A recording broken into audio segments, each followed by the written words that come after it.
Selamat siang semuanya yang baru bergabung. Aku tadi baru aja pimpin dalam doa untuk kita mau baca renungan dari kitab Yohanes pasal yang ke-10. Anyway, kalau misalnya suaraku terputus-putus atau kayak nggak kedengeran, tolong info ya. Hmm. Yohanes 10 ayat ke-22.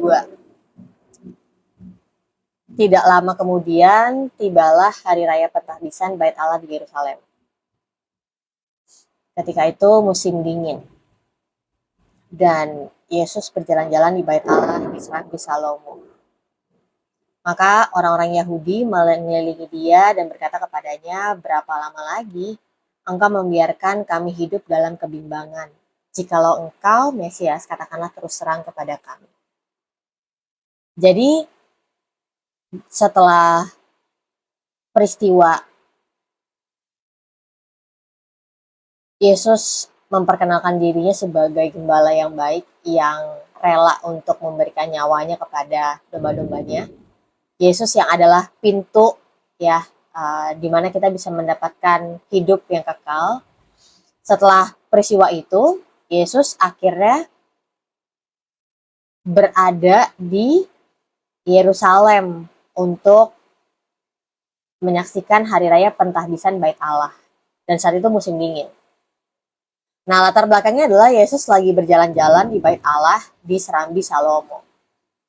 Maka orang-orang Yahudi mengelilingi dia dan berkata kepadanya, "Berapa lama lagi engkau membiarkan kami hidup dalam kebimbangan? Jikalau engkau Mesias, katakanlah terus terang kepada kami." Yesus menjawab mereka, "Aku telah mengatakannya kepada kamu, tetapi kamu tidak percaya. Pekerjaan-pekerjaan yang kulakukan dalam nama Bapakku, itulah yang memberi kesaksian tentang aku. Tetapi kamu tidak percaya karena kamu tidak termasuk domba-dombaku. Domba-dombaku mendengarkan suaraku dan aku mengenal mereka. Dan mereka mengikut aku. Dan aku memberikan hidup yang kekal kepada mereka dan mereka pasti tidak akan binasa sampai selama-lamanya. Dan seorang pun tidak akan merebut mereka dari tanganku."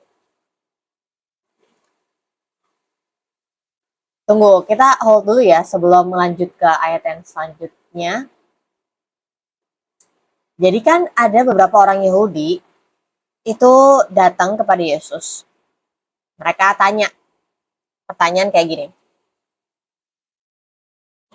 "Berapa lama lagi Tuhan Yesus itu membiarkan mereka hidup dalam kebimbangan?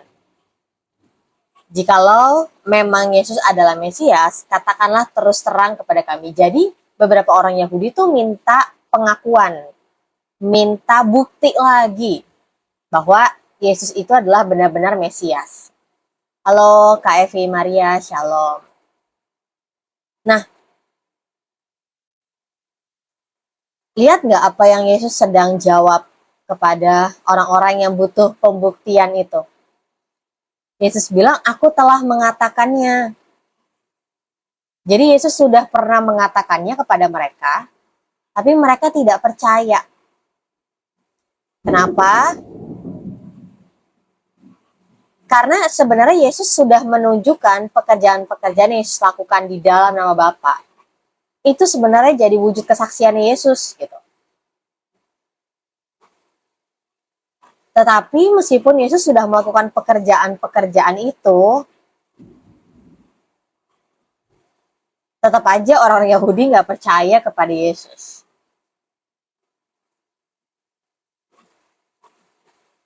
Sedihnya adalah firman Tuhan bilang, "Tetapi kamu tidak percaya karena kamu tidak termasuk domba-dombaku."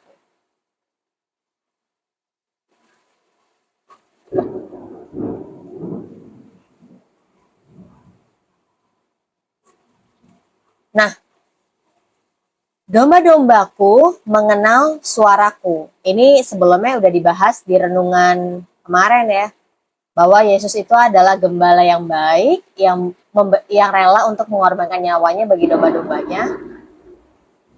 Dan domba-dombanya pasti mengenal suara gembalanya, ya kan?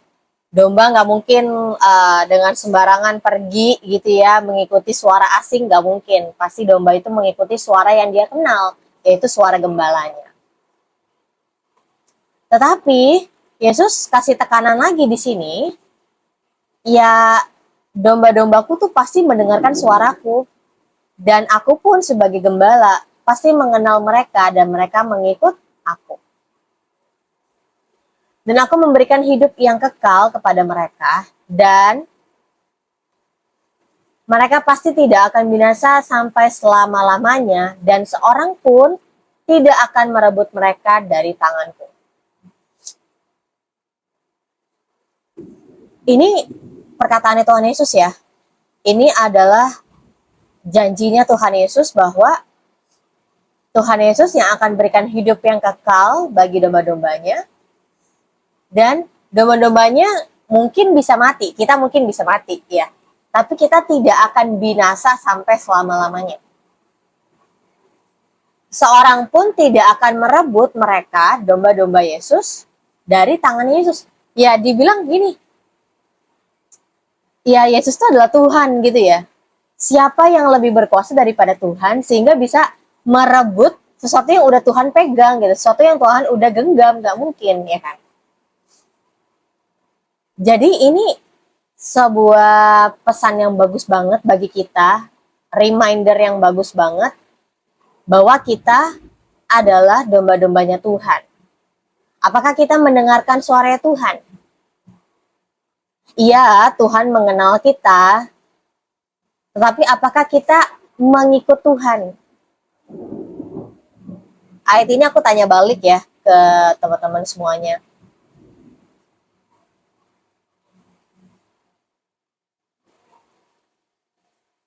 Dan aku memberikan hidup yang kekal kepada mereka, dan mereka pasti tidak akan binasa sampai selama-lamanya.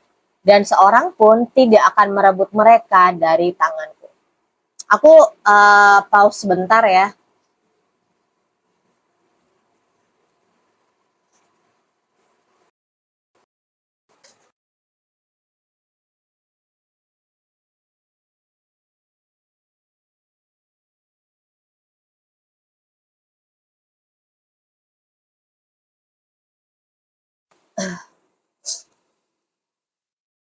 Nah, kadang tuh kita sering bertanya ya, aduh, gimana ya kalau kita sebagai domba-dombanya, kita bisa nggak ya hilang dari genggaman Tuhan? Kita bisa nggak ya mengalami sesuatu yang akhirnya menjauhkan kita dari Tuhan? Nah ini, pasti jawabannya ini luas ya. Ada banyak orang yang bertanya, aduh takut nih kejadian ini, aduh takut ngalamin ini, takut jauh dari kasih Tuhan. Tapi bicara tentang kedaulatan Tuhan itu besar banget gitu. Itu tidak pernah bisa kita bayangkan seluas apa kedaulatan Tuhan. Tetapi kadang yang berpikir bahwa sepertinya Tuhan jauh dari kita tuh cuma perasaan kita. Ya dampak dari dosa, dampak dari kesalahan, membuat kita jadi ngerasa nggak percaya diri, takut datang ke Tuhan, takut untuk menghampiri Tuhan, aduh takut kalau doa nanti didengerin gak ya sama Tuhan. Itu tuh perasaan-perasaan itu yang membuat kita tuh akhirnya jadi merasa jauh daripada Tuhan. Sedangkan faktanya kalau bicara tentang kedaulatannya Tuhan, kedaulatan Tuhan tuh besar sekali dalam hidup kita. Kita jatuh, kita terpuruk, kita melupakan Tuhan, itu tidak bisa menjadi tanda gitu ya bahwa oh Tuhan jauh dari diri orang itu. Aku tahu tidak akan semua orang paham tentang pengertian ini, nggak apa-apa, tapi biar roh Tuhan yang berikan kita hikmat bahwa janjinya Tuhan bahwa kita tidak akan ada seorang pun yang bisa merebut kita dari tangannya Tuhan. Itu sebabnya kalau kita melihat bahwa ada banyak kesedihan, kekecewaan, kesulitan dalam hidup, itu tidak membuat kita jauh daripada Tuhan. Seringkali yang membuat kita jauh adalah keputusan kita. untuk berpikir ya udahlah Tuhan gak mau terima aku lagi, aku gak layak di hadapan Tuhan. Ya udahlah, aku ngecewain Tuhan lagi, aku tuh udah gak layak di hadapan Tuhan. Loh, kita semuanya emang ada yang layak di hadapan Tuhan? Gak ada. Gak ada dari kita satupun yang lebih suci daripada yang lain sehingga bisa lebih dekat sama Tuhan, enggak. Jadi jangan lagi hidup dalam intimidasi, jangan lagi membiarkan diri kita hidup dalam ketakutan, kekhawatiran, karena seringkali sebenarnya kita yang mengizinkan hal-hal itu masuk dalam pikiran kita, masuk dalam hati kita, sehingga akhirnya wow, itu jadi mengubah iman kita, mengubah pola pikir kita, jadi kita berbalik dari kebenaran. Ayat yang ke-29, Bapakku yang memberikan mereka kepadaku lebih besar daripada siapapun, dan seorang pun tidak dapat merebut mereka dari tangan Bapa. Nah, kalau tadi Yohanes 10 ayat 28 dikatakan, dan Yesus memberikan hidup yang kekal kepada mereka, domba-dombanya. Dan domba-dombanya pasti tidak akan binasa sampai selama-lamanya. Dan seorang pun tidak akan dapat merebut domba-dombanya dari tangan Yesus. Tapi ayat yang ke-29, ini sebuah informasi tambahan lagi bagi kita. Bahwa Allah Bapa di sorga, Bapa kita, sumber kehidupan kita, pemilik dari dunia ini, yang memberikan domba-domba itu kepada Yesus. Jadi Yesus bisa memiliki domba-domba itu bukan karena Yesus mau gitu ya, tetapi karena Bapa yang memberikan domba-domba itu kepada Yesus.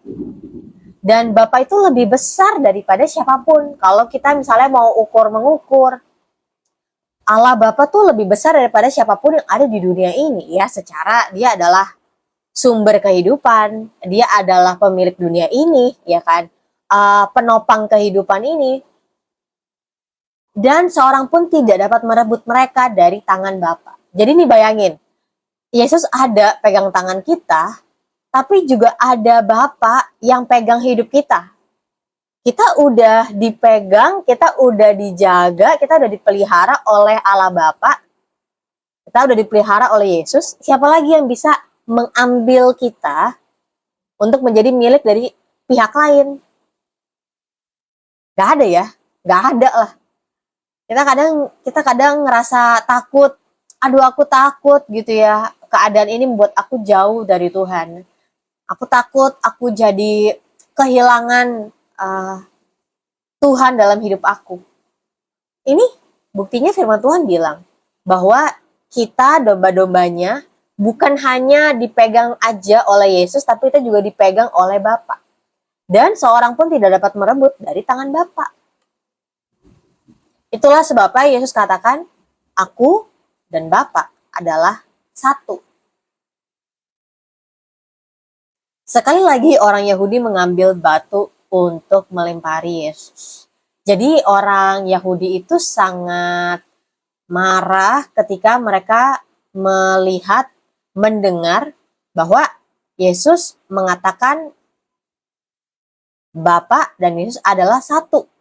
Sebelumnya Yesus mengatakan apa lagi sampai orang Yahudi marah? Karena kayaknya Yesus tuh lebih kenal Bapa ketimbang orang Yahudi sendiri gitu ya. Kata Yesus kepada mereka, banyak pekerjaan, baik yang berasal dari Bapakku yang kuperlihatkan kepadamu. Pekerjaan manakah di antaranya yang menyebabkan kamu mau melempari aku? Jadi karena Yesus tahu nih bahwa orang-orang Yahudi udah pengen membunuh karena karena orang Yahudi melihat kok Yesus kayak kenal banget nih sama Bapa di sorga gitu. Kayaknya dia udah satu banget nih gitu ya, tahu apa keinginan Bapa, apa kehendak Bapa, apa rencana Bapa gitu ya, kayak tahu banget nih. Nah, Yesus langsung bicara sama mereka, Yesus langsung mengkonfrontir mereka. Dari banyaknya pekerjaan baik ya, ketika Yesus melayani di bumi, Yesus melakukan semua pekerjaan yang baik. Setuju? Yesus ada untuk mengajar. Yesus ada untuk memberi makan. Yesus ada untuk menyembuhkan. Yesus ada untuk melakukan mujizat. Yesus ada untuk membangkitkan orang-orang yang udah mati, mendapatkan hidup kembali. Itu semua pekerjaan yang baik. Setuju nggak? Tetapi Yesus bilang, dari semua pekerjaan baik yang berasal dari Bapakku, pekerjaan mana sih yang akhirnya membuat kamu tuh pengen lemparin aku batu?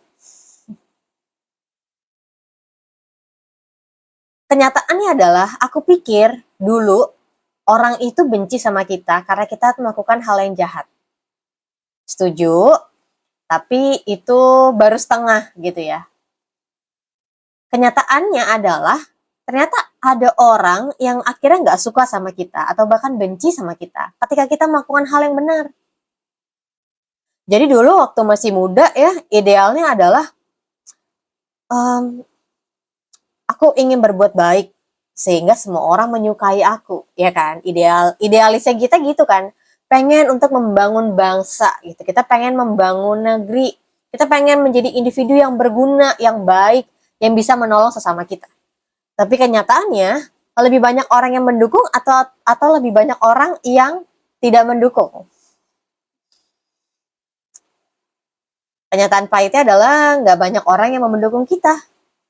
Karena dengan kita lebih banyak bicara kebenaran, orang itu nggak mau kesalahan mereka jadi nampak.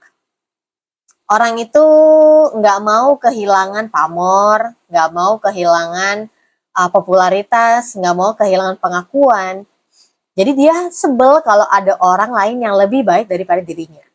Aneh ya? Padahal harusnya kita tuh berlomba-lomba untuk berbuat baik dan nggak perlu ini satu sama lain. Tapi di kehidupan nyata ini, meskipun kita mau berbuat baik seperti apapun, kita mau berbuat yang benar, berkata yang benar, ternyata ada banyak orang yang gak suka dengan kebenaran. Karena kebenaran itu menelanjangi tindakan-tindakan yang jahat, menelanjangi, menunjukkan benar-benar memperlihatkan gitu. Motivasi-motivasi yang gak baik, tindakan-tindakan yang jahat, keinginan-keinginan yang egois. Jawab orang-orang Yahudi itu kepada Yesus, bukan karena suatu pekerjaan baik maka kami mau melempari engkau, melainkan karena engkau menghujat Allah dan karena engkau sekalipun hanya seorang manusia saja menyamakan dirimu dengan Allah. Jadi kita tahu bahwa alasan dibalik orang Yahudi ingin membunuh Yesus adalah karena Yesus menghujat Allah. Mereka menilai bahwa Yesus itu kan hanya manusia. Jadi mengapa Yesus menyamakan dirinya dengan Allah? Kata Yesus kepada mereka, tidakkah ada tertulis dalam kitab Taurat, aku telah berfirman, kamu adalah Allah. Jikalau mereka kepada siapa firman itu disampaikan disebut Allah, sedang kitab suci tidak dapat dibatalkan. Masihkah kamu berkata kepada dia yang dikuduskan oleh Bapa dan yang telah diutusnya ke dalam dunia ini, engkau menghujat Allah karena aku telah berkata, aku anak Allah. Jadi akhirnya Yesus mengatakan bahwa ada buktinya kok di firman Tuhan, ada buktinya kok di kitab Taurat, bahwa akan ada seseorang yang dikuduskan oleh Bapa, yang diutus oleh Bapa datang ke dunia ini. Dan itu buktinya ada gitu ya. Sebentar, aku coba cari. Ada kaitannya kok.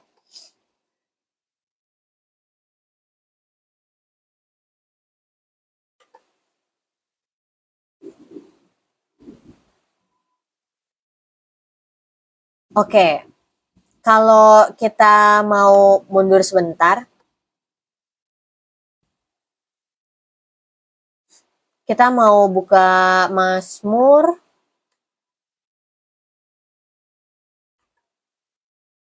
82 ayat 6.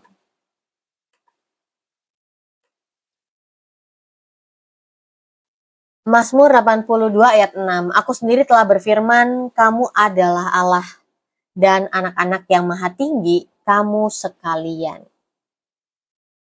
Kalau ayat yang ketujuhnya, namun seperti manusia kamu akan mati, dan seperti salah seorang pembesar kamu akan tewas. Jadi sebenarnya udah ada sebuah gambaran ya dari Mazmur 82 ayat 6, Kak Evi Maria.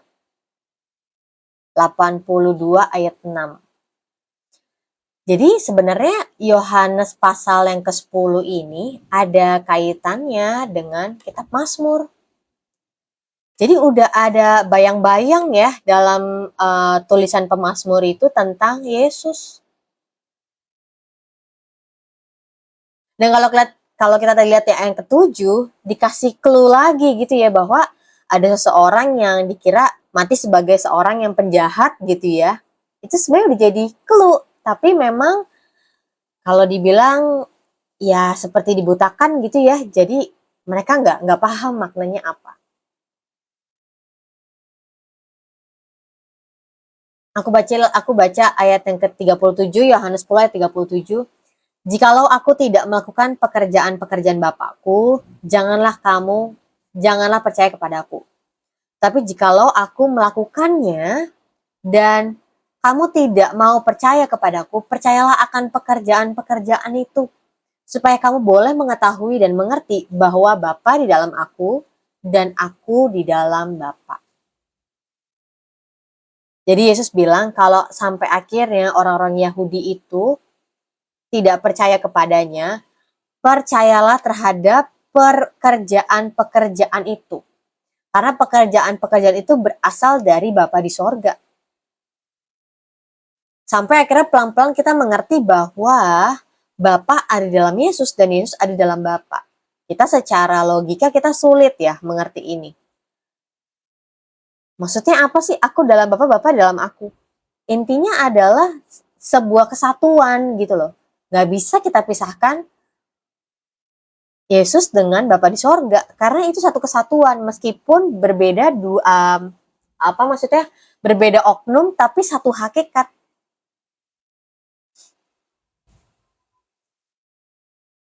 Kita kadang-kadang bingung gimana ya untuk mengerti tentang hal ini, gimana ya kita bisa mengerti bahwa Yesus di dalam Bapa, Bapa di dalam Yesus. Tetapi itulah Allah kita. Ya, kita manusia otaknya cuma segini, kita berusaha untuk mengerti konsep keseluruhan 100% tentang Allah nggak bisa. Tapi itulah misteri tentang Allah kita. Allah yang tidak terbatas, tetapi dia satu kesatuan, satu hakikat, tetapi ada Allah Bapa, Allah Anak, Allah Roh Kudus, tapi dia satu. Makanya kalau misalnya ada orang bingung, nggak apa-apa, itu menunjukkan kalau kita manusia, kita nggak bisa untuk mengerti konsep tentang Allah sang pencipta kita. Cuma otak kita cuma sekecil ini kok. Ya. Selanjutnya kita baca. Sekali lagi mereka mencoba menangkap dia, tetapi ia luput dari tangan mereka. Kemudian Yesus pergi lagi ke seberang Yordan, ke tempat Yohanes membaptis dulu, lalu ia tinggal di situ. Dan banyak orang datang kepadanya dan berkata, Yohanes memang tidak membuat satu tanda pun. Tetapi semua yang pernah dikatakan Yohanes tentang orang ini adalah benar. Jadi akhirnya orang-orang itu bisa mengambil kesimpulan sendiri ya, bahwa kalau kita mau bandingkan Yesus dengan Yohanes Pembaptis, Yohanes Pembaptis itu tidak membuat suatu tanda, bahkan tidak membuat satu tanda pun, karena Yohanes Pembaptis hanya pembuka jalan, forerunner gitu ya. Sebelum seorang yang penting datang, pasti harus ada orang yang pembuka jalan duluan ya. Tetapi semua yang pernah dikatakan Yohanes tentang orang ini, tentang nanti yang akan datang, yang berasal dari Allah itu, yang akan menebus, yang akan memberitakan tentang kerajaan sorga, yang tentang memberitakan tentang kebenaran, semua yang dikatakan Yohanes itu tentang orang itu benar kejadian. Jadi kita lihat di sini ada kesaksian dari orang-orang yang udah dengar pengajaran Yohanes gitu ya. Yang udah dengar perkataan Yohanes bahwa oh ternyata yang Yohanes katakan dengan yang terjadi dalam diri Yesus itu adalah benar. Dan banyak orang di situ percaya kepada Yesus.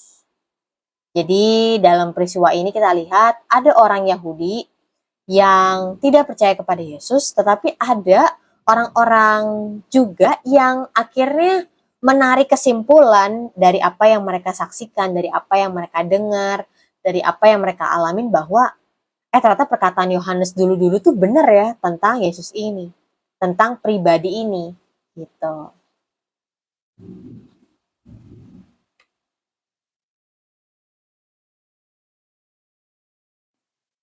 Jadi Yesus dan Bapa adalah satu.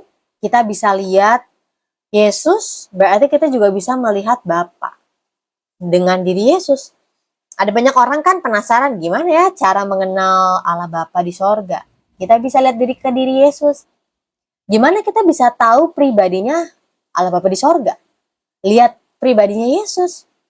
Karena Yesus sering katakan bahwa yang Yesus lakukan tuh bukan karena keinginan sendiri, tetapi karena Yesus melihat Bapa di sorga. Shalom Kak Jagat. Aku jadi kebayang kalau misalkan kita lihat ya, seorang anak, dia bisa, contoh di aku ya, aku tuh bisa belajar untuk, aku suka untuk masak, itu aku belajar dari mama aku gitu ya. Dan aku tahu bahwa oh ini bumbu yang enak, ini bumbu yang gak enak karena aku lihat dari mamaku. Atau misalnya kita sering lihat ada anak yang, ya ampun ternyata anaknya rajin baca buku juga ya, pasti orang tuanya ada yang rajin baca buku. Betul nggak? Kadang tindakan anak itu menjadi cerminan orang tuanya tuh seperti apa. Ya sama, yang Yesus lakukan, perkataan Yesus, tindakan Yesus. Yesus lakukan itu sebagai cerminan untuk kita nih, manusia yang nggak bisa lihat Bapa di sorga. Ya, karena kita fana, ya karena kita berdosa, kita nggak bisa lihat Bapa di sorga. Menjadi tahu, oh ternyata pribadi Bapa di sorga itu seperti ini. Oh kehendak Bapa di sorga itu adalah semua orang bisa dapat beroleh hidup yang kekal kalau percaya kepada Yesus. Oh, Bapa di sorga itu ingin menunjukkan tentang kerajaan sorga, makanya mengutus Yesus. Kadang kan kita pikir-pikirnya gitu ya, kayak kita udah sering mengenal Yesus, kita udah sering mengenal pekerjaan Roh Kudus bagi beberapa denominasi gereja gitu ya. Tapi kadang-kadang ada banyak orang yang jadi tidak terbiasa dengan pribadi Allah Bapa di sorga. Seperti apa ya Allah Bapa di sorga itu? Ya sebenarnya kita tinggal lihat bagaimana Roh Kudus berkarya di tengah-tengah jemaat, bagaimana Tuhan Yesus ada berkarya di tengah-tengah jemaat, itu menjadi cerminan Bapa di sorga itu seperti itu.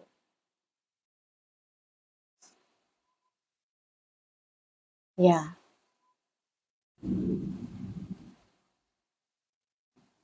Jadi Yesus yang memberikan kesaksian bahwa dirinya dan Bapa adalah satu, tapi kita jangan lupa bahwa sebelumnya di dalam kitab Injil ada tercatat peristiwa ketika Yesus mau dibaptis, lalu terdengarlah suara Allah Bapa di sorga yang berkata, inilah anak yang kukasihi, kepadanya aku berkenan.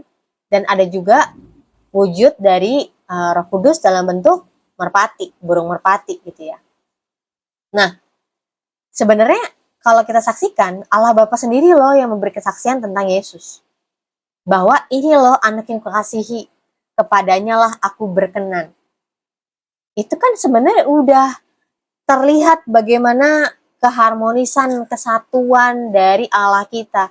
Bahwa ketika Yesus melayani, ada Allah Bapa yang menyertai, ada Roh Kudus yang menyertai juga. Jadi nggak kepisah-pisah ya. Meskipun kita dulu ngeliatnya cuma Yesus doang sendiri, enggak. Tapi Yesus datang ke dunia itu atas keputusan Allah, Roh Kudus dengan Yesus, dan akhirnya datang ke dunia ini juga atas kerjasama dari Allah Bapa, Putra, dan Roh Kudus. So, teman-teman, semoga Tuhan berikan kita hikmat pengertian tentang ini. Kenapa? Karena ada ada bermacam-macam pengertian di luar sana bahwa katanya Allah orang Kristen tuh 3. Enggak. Allah itu tetap satu. Dan kalau memang akhirnya mereka tidak mengerti, nggak apa-apa. Nggak apa-apa. It's okay. Nah, jadi kalau misalnya aku mau ambil poin-poin pentingnya adalah penolakan yang dialami oleh Yesus itu tidak membuatnya mundur, tidak membuatnya ragu kayak aduh ini kenapa ya aku kok ditolak gitu, enggak. Tapi kebenaran yang ditolak tetaplah kebenaran. Aku lagi baca tadi tuh salah satu ayat Alkitab. Aku lupa tadi aku detailnya baca. Tapi tadi malam aku lagi sedikit merenungkan bahwa tidak ada sesuatu yang tersembunyi yang tidak akan disingkapkan. Tidak ada sesuatu yang rahasia yang tidak akan dibukakan. Pasti semuanya akan terlihat, semuanya akan nampak pada akhirnya. Termasuk juga kebenaran yang kita kira kita bisa sembunyikan, nggak bisa.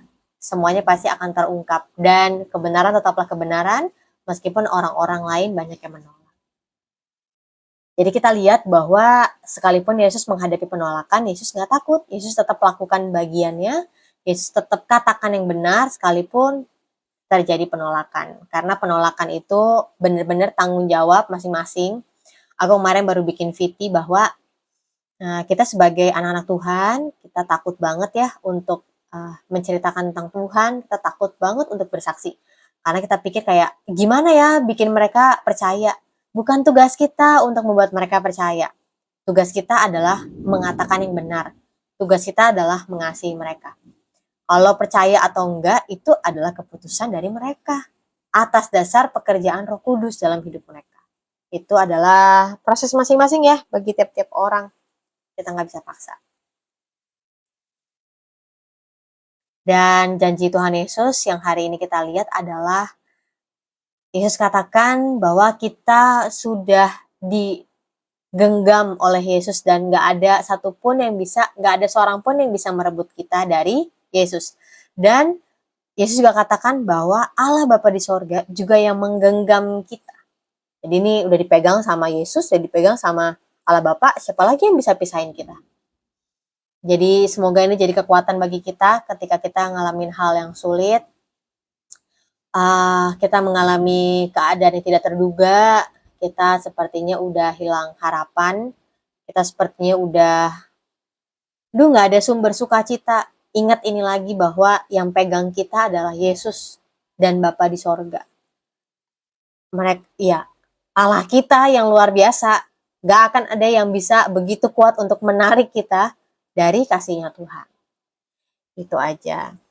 Itu aja sih teman-teman yang aku mau bagikan di renungan siang hari ini. Kita mau doa tutup ya. Yuk kita bersama berdoa. Tuhan, aku bersyukur untuk siapapun yang bisa mendengarkan firman Tuhan ini.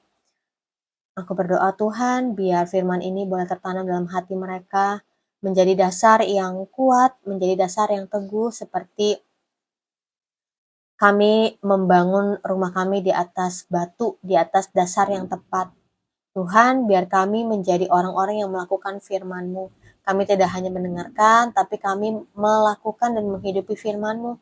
Karena itu menjadi kekuatan bagi hidup kami, menjadi dasar yang kokoh dalam kehidupan kami. Sehingga ketika banjir datang, ketika angin datang, ketika banyak hal terjadi, kami tetap bisa berdiri karena ada Tuhan yang menjadi dasar hidup kami. Tuhan, berikan kami sukacita, berikan kami damai sejahtera, berikan kami kesukaan untuk kami menjalani kehidupan ini dengan penyertaan Tuhan. Kami tahu Tuhan tidak pernah sekalipun melupakan kami, bahkan meninggalkan kami.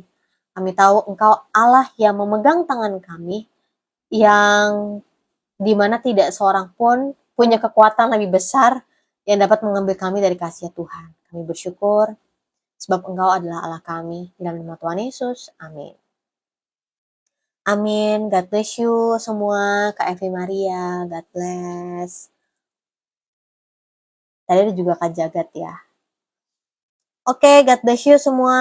Have a nice day. Tuhan Yesus memberkati. Tuhan yang menjadi kekuatan kita. Amin.